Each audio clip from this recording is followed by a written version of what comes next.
Disfruta de 3 meses de Netflix Premium gratis al comprar tu televisor Ultra HD 4K de LG. El extenso comunicado responde uno a uno los señalamientos que CICIG y el MP hicieron en contra del exministro prófugo, entre ellos el haber recibido más de 10 millones de dólares en sobornos de contratistas. Esta defensa de Sinibaldi asegura que ha sido víctima de una persecución enfermiza de la CICIG, incluso que alcanza a su familia y más íntimos amigos y socios. Afirma que no es dueño ni accionista de las empresas de cartón señaladas. Niega tener vehículos, lanchas, yates, helicópteros, aviones, excentricidades que solo existen en la mente presentada de quien redacta estas telenovelas, cita en el texto. Añade que las casas presentadas como supuesto enriquecimiento ilícito se trata de propiedades que él construyó y adquirió durante los periodos de 2007 y 2012. Antes incluso de las supuestas empresas de cartón. Asimismo, confesó que su pasión por el arte es una herencia de su padre, que le dejó una colección que el exfuncionario amplió con regalos y otros de la familia de su esposa durante los últimos 20 años.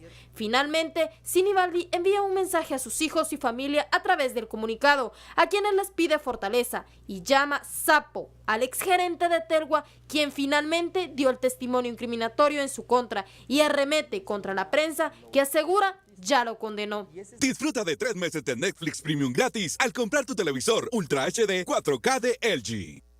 Bienvenidos a Sin Filtro. Noche de lunes comenzamos la semana y siguen las olas que ha provocado el tsunami por el caso del exministro Alejandro Sinibaldi. Una carta que circuló en redes sociales, ustedes escuchaba el reporte de Andrea Domínguez, pues ese higadazo que el exministro dio a conocer defendiéndose de los señalamientos de MP y CICIG, también acusando a los medios de comunicación que han transmitido esta noticia y dando razón de su patrimonio. Y dice que él no ha robado nada, manda un mensaje a su familia. Claro, no dice en dónde está, eso sí no lo aclaró el exministro Sinibaldi. Y de eso hablaremos esta noche, la etiqueta SF Calamidad Sinibaldi. ¿Calamidad por qué? Bueno, porque también el organismo ejecutivo, en medio de estas olas que han causado las noticias del caso de Alejandro Sinibaldi, decide declarar estado de calamidad para rescatar la red vial del país. De esos temas hablaremos esta noche, SF Calamidad Sinibaldi. Damos la bienvenida a nuestros analistas Daniel Herring y Fernando Espina. Muy buenas noches. Hola, buenas noches. Buenas noches, Ben. Sin duda la nota del viernes sigue dando de qué hablar, ¿no? Y comencemos con esta postura, la contraparte, si se puede llamar así, de Alejandro Sinibaldi luego de los señalamientos del viernes pasado. ¿Qué les parece esta carta que circula en redes sociales que supuestamente viene firmada por el exministro? Daniel. Yo cuando la leí me acordé de las declaraciones de Sinibaldi cuando deja la campaña del Patriota, dice que se desliga completamente del proyecto Patriota. Y esto es, creo que si son 2 o 3 días después de... 19 de abril, creo que, si no estoy mal, 2015. De la renuncia de Sí, Roxana. bueno, del caso de la línea. Del estado de la SAT. Del caso de la SAT, ¿no? Del caso... Sí, la línea. La línea, que es unos días antes. En esa declaración, cuando él dice, dejo el partido, básicamente, y ni corto ni perezoso, dice, esto es un proyecto corrupto por culpa de la vicepresidenta. Eso lo dice 3 días después, habiendo estado en el partido durante años y siendo fundador del partido, lo dice unos días después de que salta todo el caso de la línea, como una forma de desligarse. Y dice, y hace referencia a Agüita Mágica, el lago de Matitlán, hace referencia al proyecto, digamos, que él había ayudado a construir del Congreso y que él debía conocer muy bien. Él debía conocer muy bien. A bote pronto, solo sale esa acusación de CICIG y él le da crédito absoluto a lo que dice CICIG. Y ahora en esta carta nos están diciendo, así resaltado, no existe el debido proceso, no existe la presunción de inocencia, todo eso es una especie de conspiración no muy bien explicada, porque lo que hace, con muy poco toque, hace referencia a extranjeros que se mueren de hambre en su país y que vienen aquí a intentar destacar como si, no sé, como si extranjeros estuviesen frustrados y resentidos porque Alejandro Sinibaldi tiene éxito en Guatemala. O sea, de verdad no tiene demasiado sentido toda esa narrativa. Y creo que lo que estamos es ante alguien que está instrumentalizando un discurso que no se cree ni él. Él habla de una persecución enfermiza por parte del Ministerio Público y si has leído esta carta, Fernando, ¿es una defensa, es una narrativa de victimizarse ante MP y CICIG? ¿Cómo queda la figura de Alejandro Sinibaldi con este intento de defensa? Bueno, yo creo que él sigue jugando un papel. Él sigue jugando el papel que quiso jugar siempre de un político correcto, de un político que en principio no necesitaba robar porque venía pues supuestamente de las clases sociales altas y como él dice que tenía cuna, que tenía dinero que había heredado de sus familias, cuando en realidad lo que siempre ha sido es una persona que ha estado pues haciendo dinero a través de la corrupción. Yo me recuerdo muy bien de las primeras cosas que me llamó la atención de lo que hizo Sinibaldi fue cuando él modificó la ley de minería. Él fue el ponente de la ley de minería que hoy día tenemos en el país, una ley que modificó las regalías que tenían antes a bajarlas al 1% para que se hicieran este tipo de empresas mineras. Entonces, desde ahí, en el Congreso, lo que se venía haciendo, y todo el mundo lo sabe, es que se venden leyes. Se hacen leyes al mejor postor. Y estas personas siempre han sido alfiles de quienes pueden pagarlos. Y en ese caso podemos hablar de esta empresa. Y luego, es tradicionalmente sabido que el ministerio, uno de los ministerios donde más corrupción se maneja, es el Ministerio de Comunicaciones. ¿Y por qué es uno de los ministerios de más corrupción se maneja? Porque es el encargado de aceitar, de engrasar el funcionamiento del Estado. Como hay tanto que hacer, tienen que hacer mantenimiento de carreteras, tienen que hacer construcciones de viviendas, entonces hay mucha infraestructura. Y la infraestructura, la obra verde, la obra gris, quiero decir, es donde generalmente se puede ir muchísimo dinero. Entonces no es por casualidad que él haya pedido, haya sido nombrado en este ministerio, y él sigue jugando ese papel. Como él, yo soy impoluto, yo no he robado, yo no he tocado un centavo. Obviamente él no lo va a decir, sí, yo fui. Pero preguntémonos lo siguiente, si en realidad él no tuviera nada que ocultar y tuviera cómo demostrar la legalidad de todos sus ingresos, bueno, pues que se presente y lo demuestre. Ahora, pero en la carta él da a entender o lo explica de que si bien no se encuentra en Guatemala es porque no cree que las instituciones, lo que mencionaba Daniel hace 2 años era todo lo contrario, que estas instituciones pueden ser imparciales y que lo pueden juzgar de una manera correcta. Una vez más un discurso poco creíble. Es un discurso de que muchos discurso utilizan de la digamos persecución que política, digamos. Que él se pinte como una víctima de este sistema y como que está indefenso frente a esta fiscalía que no le va a tener en cuenta sus pruebas y ese tipo de cosas, creo que es algo bastante difícil de creer. Que este concretamente sea el débil del sistema, yo me puedo creer que la persona que está en la cárcel por haber robado 318 quetzales, él sí es una víctima de este sistema y él sí está en una situación de inferioridad frente a una fiscalía que muy torpemente le pide 20 años de cárcel y creo que le acaban dando 12. Ese señor sí, Alejandro Sinibaldi, ha sido de los fuertes del sistema. Estábamos llamado y había todo un pacto para que él, si no iba a ser presidente en 2015, iba a ser presidente en 2019. Y otra cosa que no debemos olvidar, ¿cuál ha sido el discurso tradicional de todas las personas del Patriota que hoy día están en la cárcel? Que no están respetando el debido proceso, que en Guatemala no hay principio de legalidad, que se están violando sus derechos, que no les permiten defenderse. Entonces, ¿qué podíamos esperar que él iba a decir en este momento? Si no ese mismo discurso.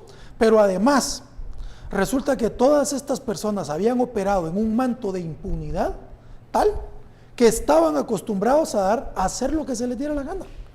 Y ellos estaban tan acostumbrados que nombraban sus cortes, que nombraban magistrados, nombraban fiscales, nombraban jueces, nombraban contralores generales, que iban a llegar, como decimos en Guatemala, a taparles los clavos, que no iban a llegar a fiscalizar. Y como se sabía que él era el delfín, el próximo candidato a la presidencia, entonces él estaba muy confiado que nadie lo iba a perseguir.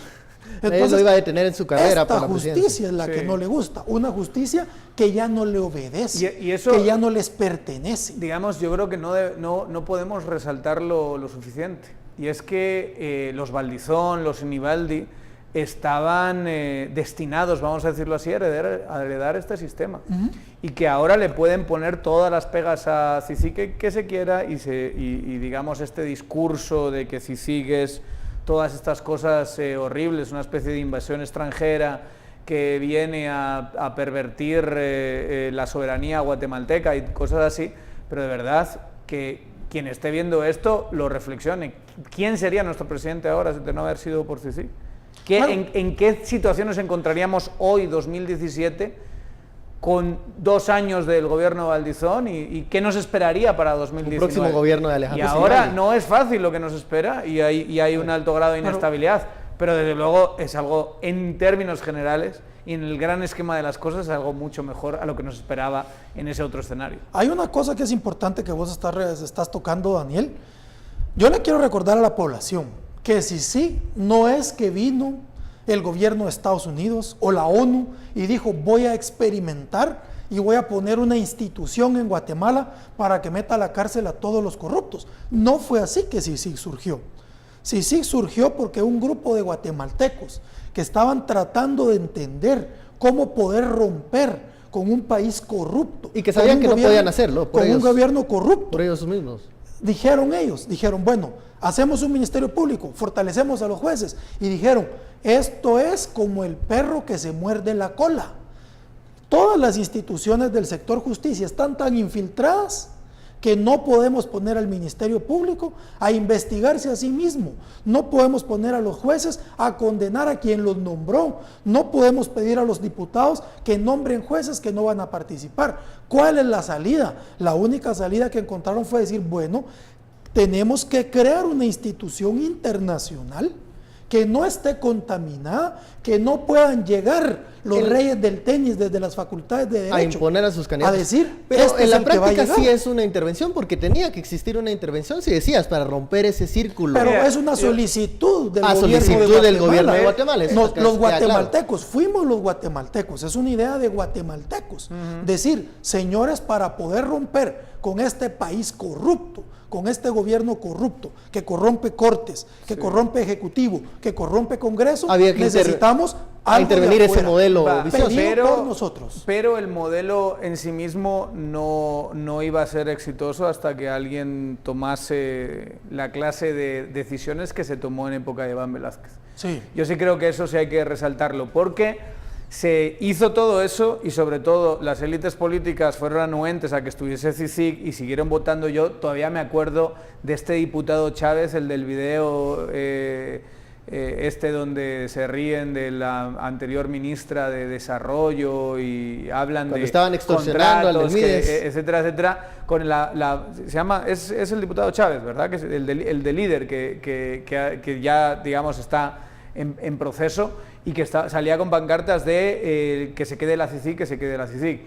Y eso lo hacían porque se había ido asentando la idea de que CICIG iba a atacar a grupos de crimen organizado que no estaban, o que tenían relación con el Estado, pero que no estaban incrustados con el Estado. Y es Iván Velázquez el que decide ir directamente, considerar que una estructura mafiosa es el gobierno, el ejecutivo fundamentalmente del PP, y ataca judicialmente a ese ejecutivo. Y ese es un cambio abismal que no hicieron los demás. Y lo digo, y es muy importante por la misma carta de Sinibaldi. En la carta de Sinibaldi se quiere asociar su caso con el caso de los hermanos Valdés Pais, con el caso de Sperensen, con el caso de Bielman, que como sabemos recientemente ha sido, digamos, un revés a esa clase de investigaciones. Eso es de otra época de CICIG. Nos pongamos como nos pongamos, no corresponde a la nueva filosofía que lo que sí quiere es sembrar la duda, digamos. Hombre, quiere decir que como exacto. Eso pasó, entonces su caso es similar. Pues no es lo mismo. Sí. No es lo mismo. Solo creo que vale la pena hacer una aclaración. Concuerdo con lo que estás diciendo, pero vale la pena hacer una aclaración que una investigación criminal del tipo de las que estamos hablando puede tomar 2-3 años. Y yo creo que el mérito de Iván Velázquez en este caso fue haber tomado la decisión de sacar en ese momento preciso los casos, pero las investigaciones habían empezado mucho antes. Entonces sí, el mérito es venir y decir, bueno, yo voy y saco estos casos ahora, pero las investigaciones, digamos, sí, no había sido tan pública, pero había habido antes todo un trabajo de aprobar leyes, Pero hay que, de hacer eso sí, investigaciones. pero hay que liderazgo. tomar la decisión. Y, Sí. y la administración castresana, por las razones que sea, y la administración de la ANS, por las razones que sea, no tomaron la decisión de ir hacia los peces gordos, sino que se dedicaron a investigar otros casos, y algunos de esos casos han tenido reveses en tribunales, eso hay que decirlo. Entonces, no parecía y no percibía la clase política que CICIG iba a ser lo que luego se convierte en 2015. Porque si lo hubiesen sabido, CICIG hubiese estado fuera en 2013. O sea, Bueno. no hubiese durado Si ni un hubiesen segundo. sabido. Bueno, vamos a la primera pausa de la noche, la etiqueta SF Calamidad Sinibaldi. Regresamos con esas declaraciones del, bueno, cuando era ministro de Comunicaciones y candidato a la presidencia del señor Sinibaldi. Luego de la pausa.